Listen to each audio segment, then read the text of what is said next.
नमस्कार प्रिय बच्चों, हमने कामचोर कहानी पढ़ने के बाद प्रश्न अभ्यास प्रारंभ कर दिया था और आपको बहुत रुचिकर भी लग रहा था। हमने 1 से 3 तक के प्रश्न हल किए और उत्तर हम सभी को पता थे, जैसा कि हमने बात भी करी। लेकिन हमें ये देखना था कि हमें उत्तरों को किस प्रकार लिखना है। चूँकि कहानी विधा में पाठ लिखा गया है तो आपको ऐसा भी नहीं है कि कुछ याद ना रहेगा। वो हमें रोचक भी लगती है और पढ़ने में अच्छा लगता है, याद भी रहती है। तो पूरा घटनाक्रम हमें याद भी है, लेकिन उसे संक्षिप्त शब्दों में हमें लिखना है और स्पष्ट करना है। तो आइए प्रारंभ करते हैं हम चतुर्थ प्रश्न से। कामचोर कहानी क्या संदेश देती है? देखिए बेटा, ये प्रश्न ऐसा है जो आपकी पूरी कहानी को लेकर चलता है। समग्रता में हमें इसको संक्षिप्तता के साथ बताना है। पूरी कहानी पढ़ करके हमने क्या अर्थ ग्रहण किया, हमने उससे क्या सीख ली, ये हमें यहाँ स्पष्ट करना है। तो कामचोर कहानी क्या संदेश दे रही है?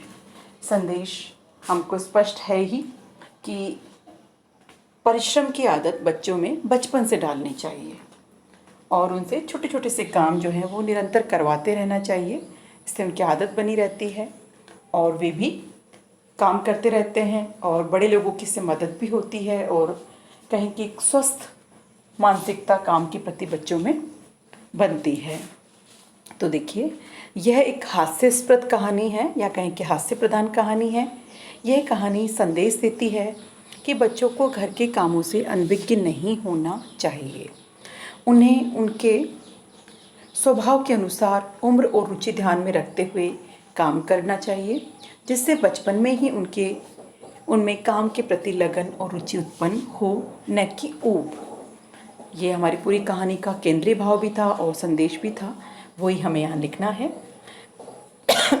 5वां प्रश्न देखिए, क्या बच्चों ने उचित निर्णय लिया कि अब चाहे कुछ भी हो जाए हिलकर पानी नहीं पिएंगे? देखिए, पूरी कहानी में जब बच्चों को ये कहा गया कि वो काम करें और काम करने के फलस्वरूप उन्होंने जिस तरह से काम किया, उससे स्थितियां जो है बड़ी भयावह हो गई। पूरा घर उथल पुथल हो गया। अब अंत में परेशान होकर के ये कहा गया कि अब कोई काम नहीं करेगा। तो समाधान तो नहीं था ये, लेकिन काम करने की आदत बच्चों में होनी चाहिए। और बच्चों ने अंत में ये सोचा कि अब तो वो हिलकर पानी नहीं पिएंगे। तो क्या ये उचित है, ऐसा हमसे पूछा जा रहा है? नहीं, उचित तो ये नहीं है, क्योंकि अगर दोबारा फिर ऐसा ही होता है तो फिर वापस वही स्थिति फिर बनेगी। हो सकता है उससे भी बदतर हो। तो देखिए, बच्चों द्वारा लिया गया निर्णय उचित नहीं था, क्योंकि स्वयं हिलकर पानी न पीने का निश्चय उन्हें और भी कामचोर बना देगा। वे कभी भी कोई काम करना सीख ही नहीं पाएंगे। बच्चों को काम तो करना चाहिए, पर समझदारी के साथ। बड़ों को उनको काम सिखाना चाहिए और आवश्यकता अनुसार मार्गदर्शन देना चाहिए। ये बिल्कुल सही है।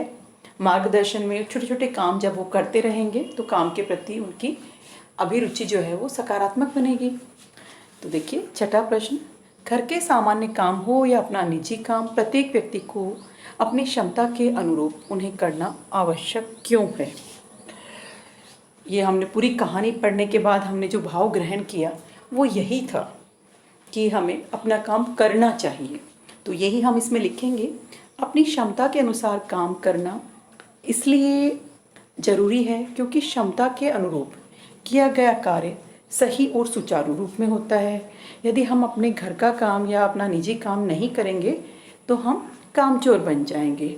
हमें अपने कामों के लिए आत्मनिर्भर रहना चाहिए। तो आत्मनिर्भरता की जो सीख है वो हमें पाठ में मिलती है। यही हमें यहाँ लिख देना है और हमें इस तरह से इनके उत्तर देने हैं। धन्यवाद।